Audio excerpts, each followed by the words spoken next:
So just to introduce myself, for those of you that don't know, my name is Laura Morris. I'm Head of Client Services here at Wagner Digital.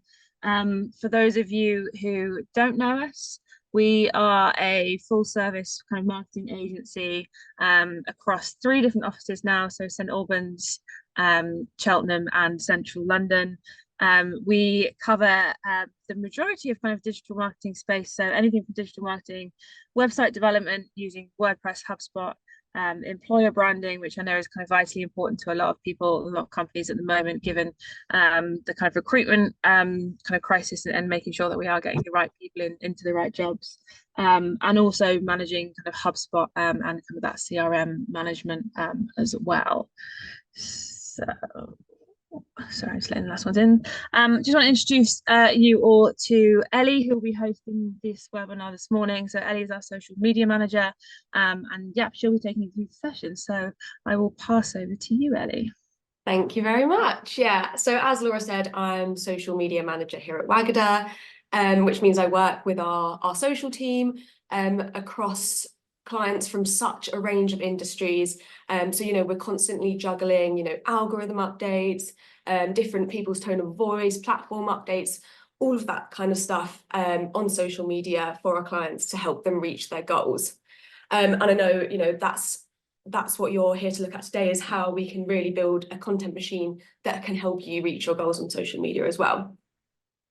So I wanted to start by sharing a couple of just like memes from social media about social media managers that I'm sure many of you will relate to. Things like having to post on our wedding day because we're constantly on the go.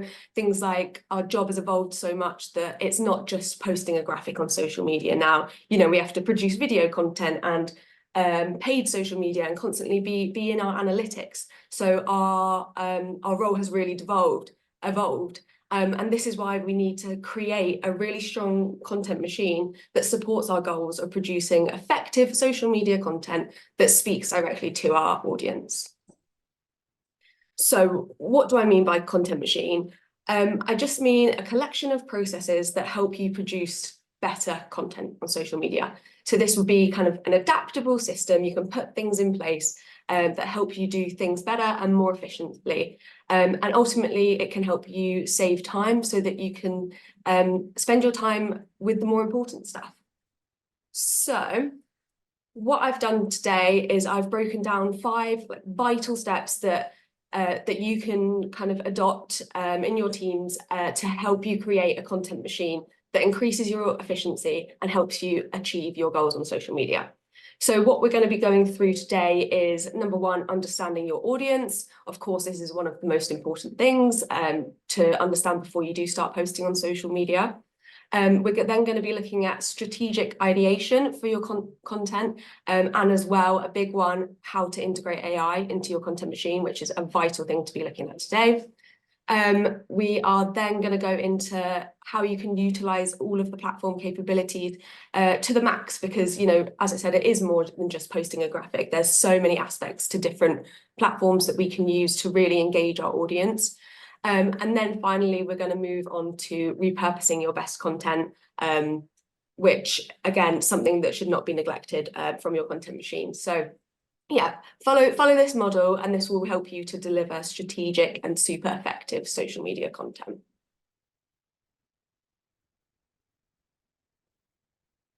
Brill. So number 1, the first thing to do is understand your audience. Of course, if you are posting on social media and you are not speaking directly to your audience, your content is not going to resonate with them, and therefore it's not going to achieve what you want it to do. So a couple of things to consider when thinking about our audience and getting to understand them. Number 1, demographics. This is the kind of stuff that you'll likely know about your audience already. Things like age and gender, just like you're not going to target a 50-year-old at the same way you're going to target a 12-year-old. Things like location are important to consider, especially on social media for time zone relevancy. So if you're marketing to people in a different country, you might want to post your content at a different time, and then also income level to really determine, the purchasing power that your audience have online. But then we want to delve into that a bit further, and that's where we get to the psychographics. So this is understanding what your audience enjoys and values and their interests in their day-to-day, understanding things about their daily routines and their hobbies and behaviours and their general lifestyle. Things like their values and beliefs. I think in the past couple of years, a good example is people caring a lot more about the environment. And nowadays, people online will boycott a brand whose values and beliefs don't align with those ideologies that they have. So you need to ensure that your content is aligned with your audience, and the messaging that you're putting on social media clearly shows that. And this will allow you to really adapt the tone and the style of your content to kind of match your audience's personality and what they're looking for. Then we move on to pain points. So this is a super important one to think about. Ultimately, when someone is searching for a product or a service, they're looking to solve a problem or a challenge that they are facing at the moment. So, directly speak to these pain points. Make your audience feel seen and acknowledge that you really, truly understand these pain points that they're facing. And then that allows you to post, solution-focused content. You can directly link your USPs with their pain points to really make it clear how your product or service can help solve these challenges that your audience is facing. And then a key one to look at as well, for understanding your audience in a social media sense, is their social media habits. So, it's so important to know where they spend time so that you can then choose the right platforms and market to them appropriately. So, Gen Z, one of their favorite platforms is TikTok, whereas boomers lean more towards Facebook. So something to think about, meeting your audience where they are spending their time. In terms of content preferences, it can be really important to understand what resonates with your audience. So do they prefer a really short, sharp, snippy video, or actually are your audience more looking for a long form article that they can read and come back to? And this will help you to then come up with the content that is right for your audience. It's also important to think about engagement patterns. So what does your audience do with your content? Do they save it for later and come back to it and interact with you multiple times before converting? Or do they click on every single blog link that you post because they're so engaged with that? Just understanding these engagement patterns helps you understand what your audience is looking for on social media, and therefore the content that you need to produce for them. So I've just got a quick example to show you, which is from Boohoo, which are a clothing brand, who recently posted this post about their new kind of like football kind of wear for women. And obviously this is highly topical at the moment. We've got the Euros going on, but it's also really good because it speaks to the females that they're marketing towards, right? There's this whole change in rhetoric around football only being for men, for example. So this kind of content allows their audience to really feel seen, and therefore they're going to have stronger connections with the brand and ultimately engage with the content in the way that the brand wants. This is an example from one of our clients called Coley, who are a household name. They are an instant noodle brand, and they approached us for help with engaging their audience through social media, so that when their target audience, they're in every main supermarket. So when their target audience walks into the supermarket and they're faced with hundreds of different instant noodles to pick from, their audience chooses Coley and knows about Coley. So to reach their audience, we knew that a portion of them was kind of busy office workers who just want to grab something for lunch. So we created content based on relatable and humorous kind of office life sketches, got there. And that really resonated with the audience because it was something that they could relate to. Cool, so now moving on to the second part of your content machine. So now that you've got a really good understanding of who your audience is, this is now where we can start coming up with ideas. And this is where I think a lot of people can struggle. It's one of those where you sit down in front of your screen and it's just blank and there's nothing in your brain and you just think, how on earth do I come up with my content? But I've got some advice for you. So the number one thing to consider when creating social media content is that every single piece of content must have a purpose. So there must be strategy behind each post. You know, literally think to yourself, what do I want this post to achieve? Is it for people to engage with it? Therefore, I can ask people questions and encourage engagement. Is it to answer a frequently asked question from people? Then I'll make sure that I actually address that. So once you know kind of the purpose of your content, it will be a lot easier to come up with content ideas and, you know, create content that hits each time, that resonates with your audience, that achieves the goals that you want to achieve. So how do we come up with these ideas? Number one, I think, look at what people are searching for.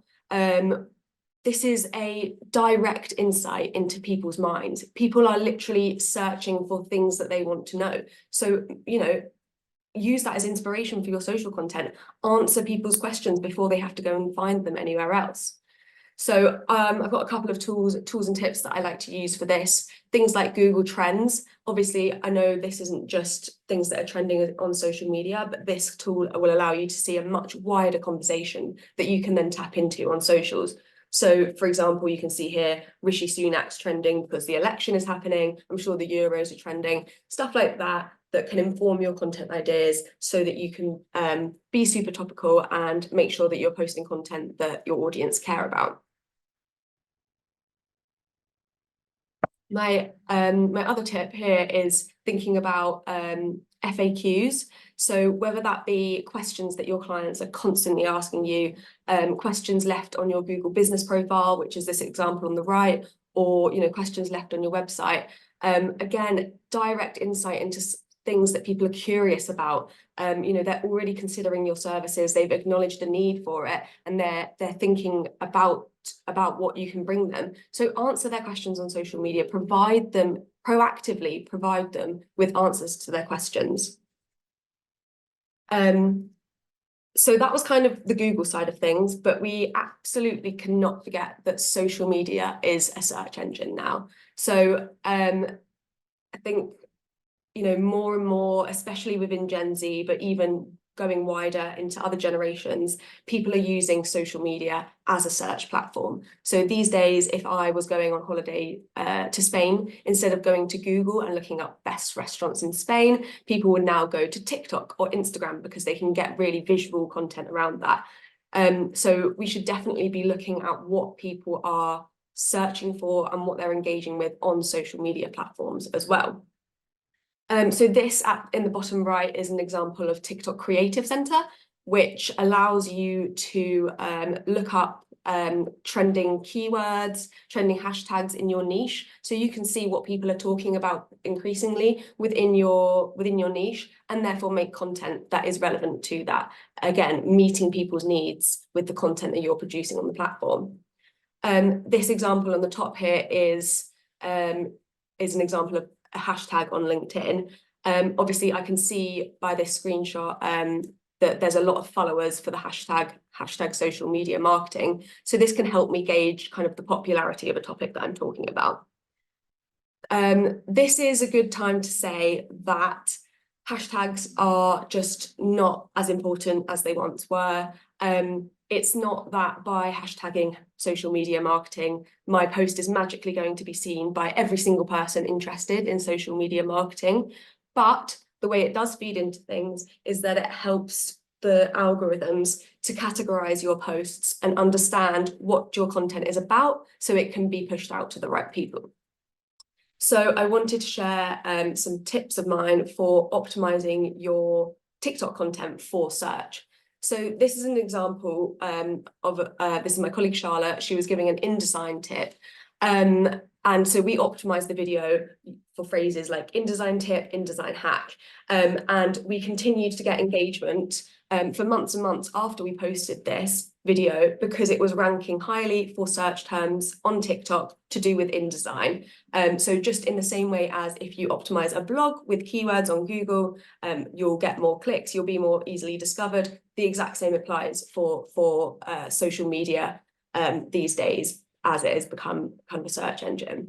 So tips to think about is speak your keywords in the first 3 seconds. So the algorithms can pick up like verbal speaking. Write your keywords on screen within the app, because they can pick that up as well. And then, of course, ensure you get your keywords into the first few words in the caption and use them in the hashtags.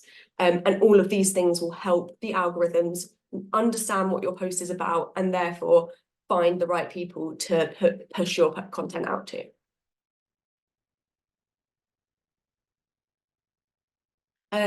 So the next thing I want you to consider when kind of coming up with your ideas for content is what's popular at the moment. So I don't just mean, what dance is trending on TikTok. It's deeper than that. What is resonating with your audience at the moment? Get a deeper understanding of them. What is working for others that you can draw inspiration from? So, you can do something like, if you are running paid meta ads, so paid Facebook or Instagram ads, you can have a look at what your competition are doing in Meta Ad Library. So I've just got an example here on the right where I've typed in the term cookies, and I can see what ads other people are running to do with that topic. And this just really helps us to understand what is working for the audience. Your competitors, similarly to you, they're trying things out, they're learning about your shared audience, they're optimizing their content over time because they know what's working for your audience. So, draw inspiration from that, take those learnings, and then go and make yours even better and even more relevant to your audience. You can also gain insights through the platforms themselves. So I wanted to talk to you about this tool, which is TikTok Creative Assistant, a relatively new tool. It's basically AI that helps you come up with content ideas based on what is performing on the platform at the moment. And I think we're going to see more and more of this type of content, these type of platforms coming through that we can use to our advantage as AI continues to get more and more popular. But this kind of stuff is fabulous, right? So I can literally ask it to brainstorm creative TikTok ideas for me, and then work with it to go down the route that is relevant to my target audience. But it's helping me come up with ideas of videos and content that it knows is performing well at the moment, or it knows has worked in the past. So it's just putting us in a better place to begin with when it comes to content ideation, because it's content that we know has resonated with your audience previously. And that leads me nicely onto section 3 of your content machine, which is integrating AI. So in this day and age, there's no reason not to be using AI in your content machine. It can help you get ahead. It can speed up your processes, so your time can be better spent elsewhere. And it also helps you produce content that is better and resonates with your audience, because it can analyze, user behavior, intentions, demographics. So we have been kind of integrating AI throughout all of our content ideation processes, and you can too. So this here is an example from ChatGPT, which is a large language model, which just means that you can speak to it in using human language, and it can understand you, and you can almost have a conversation. So you can see here that someone has put in the prompt, your social media manager for a cookie company. I was clearly hungry when I was building this. Come up with 3 ideas for social media content. So, what a great place to start if you aren't sure where to begin on social media, getting a prompt from an AI and working with it to drill down your audience's needs to help you form content ideas. I will say that it's quite basic, some of the ideas it comes up with, especially at this level where you've actually not told the AI anything about your audience, so it can't fully understand you and your tone of voice and get things right. So we would always recommend, working with the AI and injecting your own spin on things to keep it really human. But there are some things we can do to kind of train the AI to get even better at understanding you and your tone of voice and your audience so that it can help you come up with even more tailored content. So with platforms like ChatGPT, you basically put in a prompt, and this is how you begin your conversation with it and how it starts to produce things for you. And we've been testing a few different ones.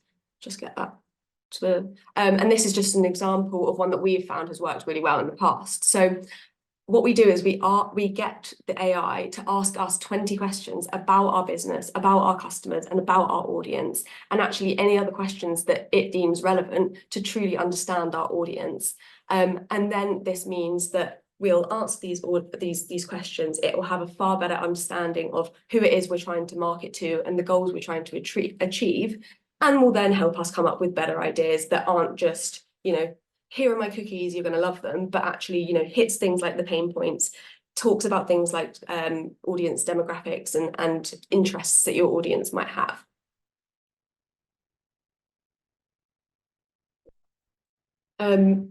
You can also, on the paid version of ChatGPT, create your own GPT for tailored content. So what this just means is you can upload your brand guidelines, your tone of voice guidelines to ChatGPT, and it will then store this information. And again, when you then prompt it and work with it, it will be even more personalized content to your brand. I just want to really caveat that with saying that, you have to be going in there and personalizing your own content. It's just, there's some blatantly obvious things when people just copy and paste AI produced content, whether that is across any of your marketing, but things like, Americanized spellings, it uses the same kind of cringy words. So always inject that human touch, and obviously fact check, your audience better than it ever will, but a great tool to spark that initial ideation, coming up with your ideas, that kind of stuff. So now moving on to how you can integrate. Sorry, just before you move on, I've just had a question through, just to me as well. If you are limited by budget, obviously some of these AI tools do come at cost. What would you, how would you recommend kind of prioritizing AI? Would you just go for free versions, or do you think it is worth that kind of that paid as well? Yeah, that's a really good question. Because it's definitely overwhelming, right? In the past couple of years, there's been so many different tools released that it is hard to know where to start. So my advice would be quite systematic about it. Think about what is your problem or your pain point, and what could AI do to help you with that, and how much time would that save, or how much benefit would that bring to you, and then you can work out from there whether it's worth the money or not. I would say as well, kind of go slow. Don't just start signing up to things left, right, and center. Majority of platforms will have a free trial, so do that and actually assess whether this tool will fit into your current systems. And think about, is there an AI tool that gives me multiple different benefits, rather than one different tool for one different piece need, basically. So yes, definitely kind of thinking about it and testing it out. And I think there's going to continue to be lots of tools coming out in the next few years. So it's something that we're all having to monitor frequently. Yeah. Perfect, thank you. Perfect. So moving now on to the creative side of your social media. You can begin to integrate AI into your graphics and your photos. So there's a couple of ways we like to integrate AI into our graphics. And number one is to increase engagement on a photo that we already have. So this is an example of Emily and one of our office dogs, Gus. We basically we've been doing challenges throughout the year for our charity partner, Youth Talk, and Emily was doing a swimming challenge. But what we did here, instead of just posting a standard selfie, we identified that it would be more engaging and make people kind of stop in their tracks if we kind of added some AI to the photo where Gus and Emily are wearing goggles. So just, I think this is a good point of, we're not losing like human authenticity by using AI, but we're using it to improve on the content that we have and increase that engagement. You know, of course, on social media, people want something authentic. They want to see the real life human experience, but we can use it to really optimize our content and get the best out of it.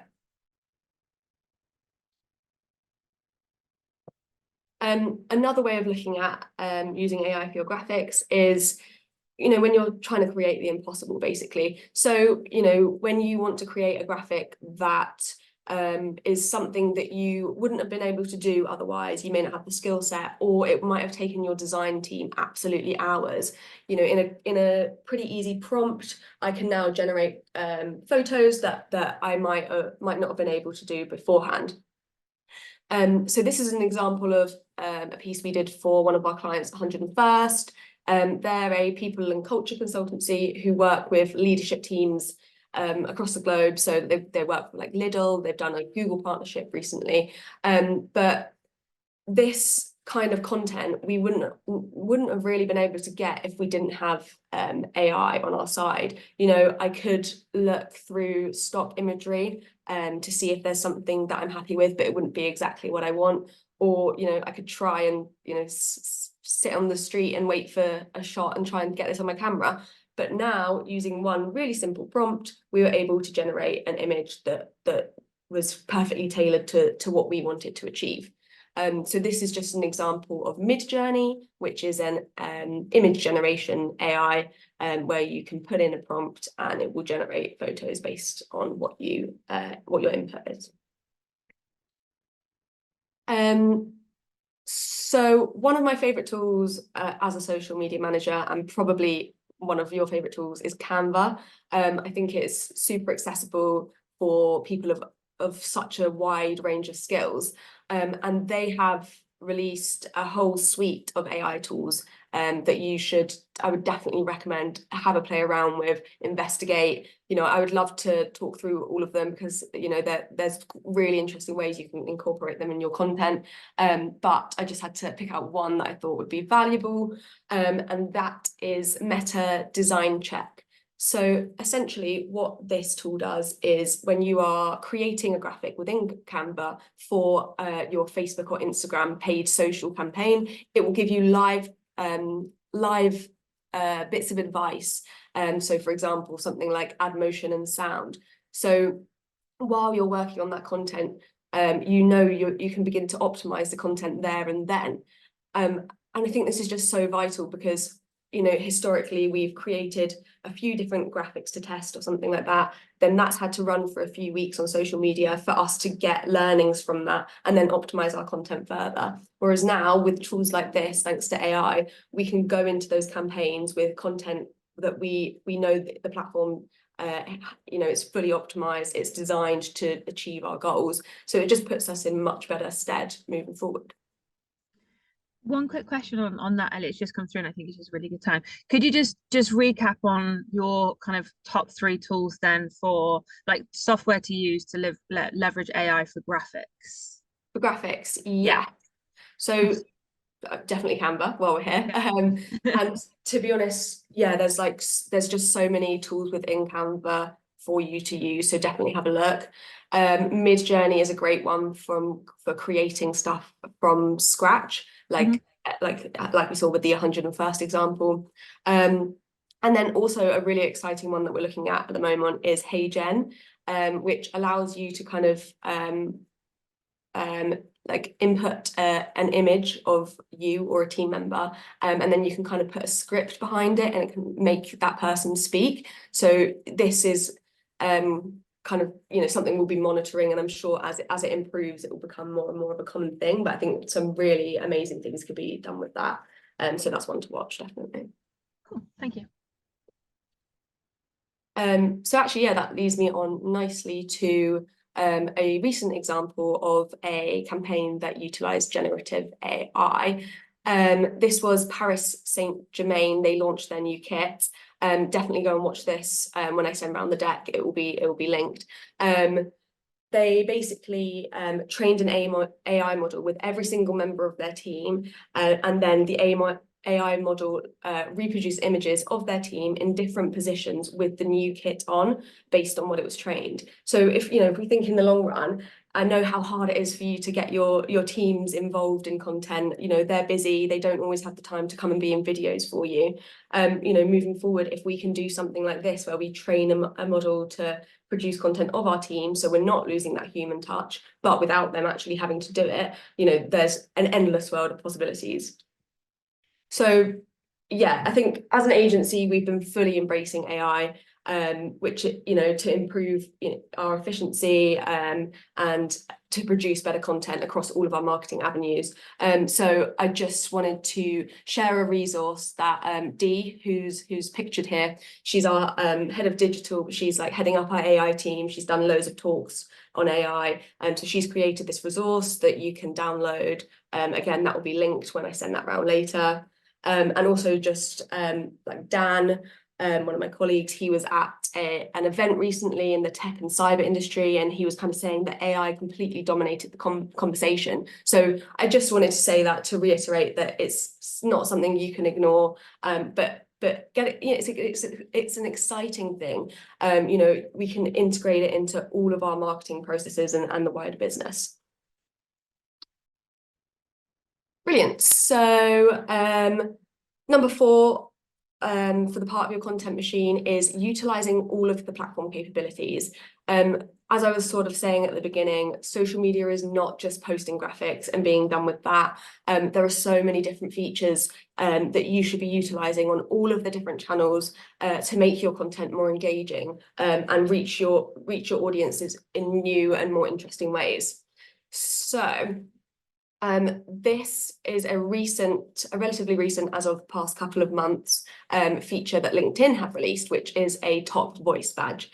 And basically what this is you can get a badge on your profile showcasing that you're a top voice within your niche. So here we can see an example of my colleague Daria and Luca, who have been looking at getting their top voice badges. And basically how to achieve this is by contributing your thoughts on collaborative articles. So that's what Daria has done here in this screenshot. I've linked collaborative articles in this deck, so definitely have a look when I send that round. But essentially, you're adding your expert voice, engaging in these articles to showcase your thought leadership and ultimately earn a badge on your profile. When this feature first came out, we were reading things that said aim to comment about 10 to 20 times a week for 2 to 3 weeks to earn your badge. That does sound a bit daunting. I actually think that's more than what we've been doing and have found success. I think a really good tip, what we found, is that if you contribute to an article and then send that around to your team and get them to engage with your contribution, that has a massive impact on your performance and will get you closer to the badge. But yeah, this is such a great tool for working on your personal brand. This is something that we look at with clients, kind of helping them to build their brand through thought leadership on the likes of LinkedIn. So this is a super valuable tool that you and your team should be investigating to really get the most out of the platform and position you as thought leaders and experts. Video. So obviously, video is not new on social media, but I just felt I wanted to really reiterate the importance of short form content across all of the platforms. So that example there may have looked like TikTok, but it's actually a new feature on LinkedIn that they've really recently released, which is a TikTok-esque feed where you can basically constantly scroll through never-ending videos. Something really important to note here is that when platforms release these new features, they are testing them out themselves. So they push anyone using these new features. So if there's something new that's been released, use that to your advantage. It gives you an extra boost on it. And not only does it allow you to learn new things, but yeah, the algorithms will be pushing that kind of content. So yeah, with video, it can be a bit daunting if you don't have, expert video editing skills, but there are loads of tools out there that can help help you easily and efficiently edit video content. And one example is CapCut that we use a lot. CapCut is a partner with TikTok. So this example on the left is a mock-up that we did for one of our clients who are, a massive printing company, just to showcase how different features of CapCut and TikTok can be used to our advantage. So this is an example of a template on CapCut that we just tweaked the caption of to make it resonate with the audience. So I just wanted to give you that as an advice of that, all video content doesn't have to be this polished, highly produced content. There are features within CapCut, like a template, that all you need to do is modify to your audience and it will really resonate with them. And this example on the left is from one of our law firm clients, where we did a content day with them, but then we've used the AI features in CapCut to come up with the captions. So again, just helping speed up our processes, because we don't want to be sat here editing the captions on screen. We can get AI to do that for us. And then very quickly, I wanted to touch on scheduling. I think historically, that tools for scheduling may have been quite expensive, or you would have to pay for them, which I completely appreciate not everyone is in the position to do. But nowadays, almost all of the core social media platforms have inbuilt scheduling tools for you to use. So for free. So, there's no excuse now why you should be posting on your wedding day, basically. So that's just an example on the top of Meta, but also even this screenshot of my personal profile on LinkedIn. You can see I have the ability to schedule content as well. I kind of referenced personal branding a minute ago, and I think when we work with people who are looking to build their personal brand, one of the biggest roadblocks is that having that time and having to every single day trying to go onto the platform and think of a content idea to post. But actually now, with this scheduling tool within LinkedIn for your personal profile, you could carve out a bit of time at the beginning of the month and plan content for the rest of the month as you would with a business profile. So yeah, that would really just help streamline your posting as well from a personal LinkedIn perspective. Cool. And then final part of the content machine, but a very, very, very important one that should not be neglected is repurpose your best content. I think a lot of people often feel like, once you've managed to get your calendar out there and your content's out, phew, I can sit back and relax now. I'm not going to use the same messaging again. But actually, we should be constantly going into our platform and seeing which of our posts have worked, measuring results, and then doing that again, but slightly different and slightly better, so that we're constantly optimizing our content, and each time it's getting better and it's resonating with our audience. So this is such a vital part of your content machine. So why should you repurpose content? It's important to remember that not everyone sees every single post of yours. So, for example, on Instagram, only 10 to 20% of your followers are seeing your post each time you post. I've included here a screenshot from our analytics of a reel we posted, and you can see out of the total reach, only 5% of that was our followers. So think how many times I would have to post that exact same piece of content to ensure that all of my followers saw it. Of course, that's not what we're saying here when we're talking about repurposing content. We're optimizing it and we're changing it and we're tweaking it. But ultimately, posting the same messaging needs to be done multiple times so that more of your audience see that messaging. And that's not even to mention that not all of your audience are following you on all of your platforms. And this comes back to kind of full circle back to the beginning, where we understand who in our audience is engaging with us on what platforms. And yeah, no one's going to be following you across all of your different platforms. So think about whether, if you posted a LinkedIn PDF carousel and that performs really well, could you now try and post that on TikTok as a photo mode post and work out if that resonates with your TikTok audience as well? Super importantly, repurposing your content maximizes your resources. but in a really strategic way. You know, you can get learnings about the content types that work best, the messaging that works best, the topics that we should be talking about, that people care about. I think there's a feeling that you feel like you have to reinvent the wheel every time it comes to content creation, but you don't, because we're strategically using learnings about our content to create more and further educate and engage our audience. And of course, repurposing content gives you the opportunity to test, which is one of the most important things you can do. Test those new features like LinkedIn Top Voice that we just spoke about. Test different format types and different hooks. And each time your content is getting better. And by the end, it's, you know, it's so tried and tested that it's going to have a much bigger impact each time. And it's way more likely to perform because you've got a reason behind your content and you've tried it before and you know it's going to work. So yeah, as a general rule, we would definitely say producing less but really good content that's going to work is much better than just posting for posting's sake and just having content out there that is you haven't thought about. It doesn't have proof that it resonates with your audience. Obviously, to understand if how your content is performing in order to repurpose it, you have to ensure that we're measuring goals and KPIs and looking at your analytics. So you know, going into social media, like I said, everything needs a purpose. You should have clear goals for your content before you do start posting, so that we can then go into in-platform analytics and you know, work out what's working. Why did this post work? Why would I want to use that again? What did people like about this post?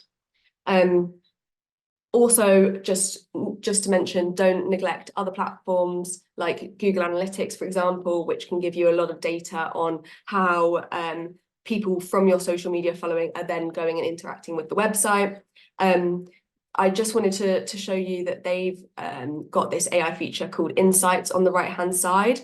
And what this does is it helps you to really understand the data that you're looking at. I know that, you know, data might not be everyone's you know, top skill. There's so many different things you can understand in this platform, but it can be overwhelming. There's a lot going on. So I think this is a really cool tool because there's no point of looking at data if you don't understand the story behind it. And this can really help you to explain what this data means. And then you're in a perfect position to go, oh, okay, these are the results generated by this content. This is what people did, which is bringing me a step closer to my goal, and therefore I can emulate that again. So I just wanted to include this nice quote from the senior content marketing manager at Moz, which is a marketing platform. I start thinking about repurposing opportunities from the moment I'm reviewing a content brief. It's a strategic part of content creation with an eye on life cycle and future engagement.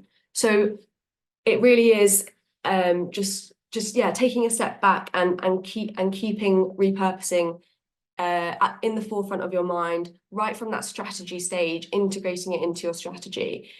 People are so hard to convert these days. There's so many touch points. They need to see the same messages in different ways multiple times before converting. So repurposing is a really, really strategic part of your content machine.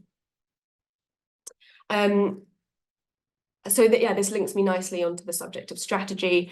You know, having those goals set up, having your ideas about repurposing from the get-go on social media. So a social media strategy is absolutely something we can help with. You know, this is something that we work on with clients, but we have also created a free resource for you that again you can download when I send this round or scan the QR code, and it will just help you walk you through things like working out your goals, understanding your audience, and kind of understanding what content is going to resonate with them. So finally then on repurposing, I just wanted to share a couple of tools that we've been liking that yeah, really help increase the efficiency of our work when we're repurposing content. HubSpot's Content Hub has recently released a tool called Content Remix, which we've been really liking, where you can take a blog post, for example, that you've already written, and within a few clicks, it could generate some content for your socials and for other areas of marketing. So I just wanted to say here, don't be afraid to repurpose content from all different aspects of your marketing. And actually, that's quite an important thing for you to be looking at to ensure that messaging resonates across everything you're doing. Of course, as I've mentioned, things like Canva AI and ChatGPT are really great tools that can support with your repurposing. And then also we're seeing more and more tools like repurpose.io, which sort of helps to automate the repurposing process a bit. At the moment, it's sort of like if you post a TikTok, it can take it over to Instagram and you could have do some tweaks to the caption. But I think we will see more and more of these tools start to come out to help us through that repurposing process. So some key takeaways from today. Number one, understand your audience before creating content. Just remember that if you don't understand your audience, then your content isn't going to resonate with them, and you won't be a step closer to achieving your goals. Every single piece of content should have a purpose. So whether that's answering someone's frequently asked question, or that this content type performed well in the past and resonates with your audience, ensure there's a reason behind the post. Absolutely integrate AI into your channels, into the systems that you're using for increased efficiency and to have a bigger impact with the content that you're posting. Make sure you're utilizing a range of platform capabilities to really get the most out of these platforms and engage your audience in different ways rather than just simple posts. And then finally, super, super importantly, don't be afraid to remix, because this is often how you find your best content. Now we're going to move on to some questions. Perfect. Thank you so much, Ellie. I think yeah, there's so much in there and so many useful tips and tools and things that I'm sure everybody's to-do list has got a little bit larger on that one. But no, some really great stuff in there. If anybody does have any questions, please do put them in the chat. There have been a couple in there, so we do have a few minutes that we'll just kind of go through a couple of those. One of the first ones that came through actually, Ellie, was would you apply the same principles when you're looking at kind of your content creation, looking at B2B versus B2C? So would you change your tact at all? Things like TikTok, for example, would you still look at that from a B2B point of view? Mm-hmm.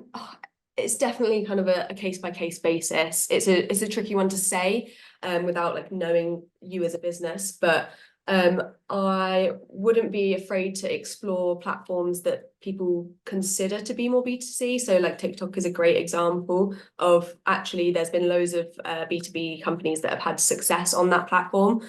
But basically what it all comes down to is understanding where your audience is spending time, because if you're not going to engage them because they're not on TikTok, then there's no point. But if they are spending time on TikTok, then absolutely explore that avenue. Yeah. Cool, perfect. How do you know which post would work on other platforms? So what kind of measurements would you look at? How would you best identify your kind of best performing posts? Are there any, I guess, kind of key metrics that you would say would be your top ones to have a look at? Definitely. I'd say, top metric that I would always look at is engagement rate.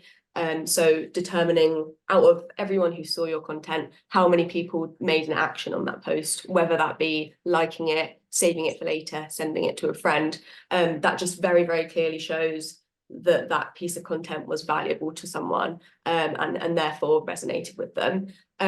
But beyond that, I think that's where having being aware of your business goals and therefore what you want to achieve on social before you do start posting is super important, because if your goal is that you're posting a new blog every week and you want to get eyes on that, then the important metrics I'll be looking at on social media would be how many traffic referrals we've had from social to the blog posts, or how many profile visits have we had, versus if I've just launched a new product and I want people to like, no one's aware of it, so I need to get new eyes on it, then then I'd start looking at metrics like reach and impressions and that kind of stuff. So it definitely depends on what your goals are as a business and what you want to achieve. But yeah, engagement rate's a really important one for looking at what best posts you've achieved. Perfect. We've had one as well, which was as a wedding photographer, do you still see photo posts being as important in today's content world, or would you diversify into turning photos into videos? Yeah, interesting question. I think there's definitely a place for it, especially with such kind of like a people when they're looking for wedding photography inspiration, they're looking for like aspirational, beautiful content. So I do think there's a place for it. I would try and integrate video into your content, but that doesn't mean that that's not just like ignoring the fact that you've got loads of photos, but you know, maybe you could do a tip to the camera and talk and, you know, educate your audience on, you know, 3 things to think about on your wedding day that for your photos, that kind of stuff. So integrating video in a different way that isn't just showcasing your results, but kind of giving advice to people or letting your audience connect with you through speaking, like hearing directly from you. Yeah. No, I think that makes sense. I think, like you say, it's always getting that balance as well, isn't it? So, in the screenshot that you did show, where it was showing the analytics of one of our posts, where you said only 25% of people that saw it were your followers. Do we have any insight into who the other people like who saw the post were? Obviously, it's an organic post. And do you have any insight as to sort of why that post could have reached other people? Was it hashtags that we were using? Was it kind of the content within that, do you think? Yeah. So yes, that was an Instagram reel, right? So you can find more information on your audience within that. So you can see breakdowns of were most people male, female, age range, that kind of stuff, which is great for understanding which aspects of your or who within your audience that post resonated with. And then you can actually see if people discovered you through hashtags, or they just found you on the main discover page, or they followed you. So yeah, slightly more limited insights into our audiences than we might have for a paid campaign or something, for example. But still some key takeaways you can get from that can inform things moving forward. Yeah. Perfect. And then one that I've actually just had privately as well. Obviously, one of the main important, like really important things that you've discussed is obviously understanding your audience.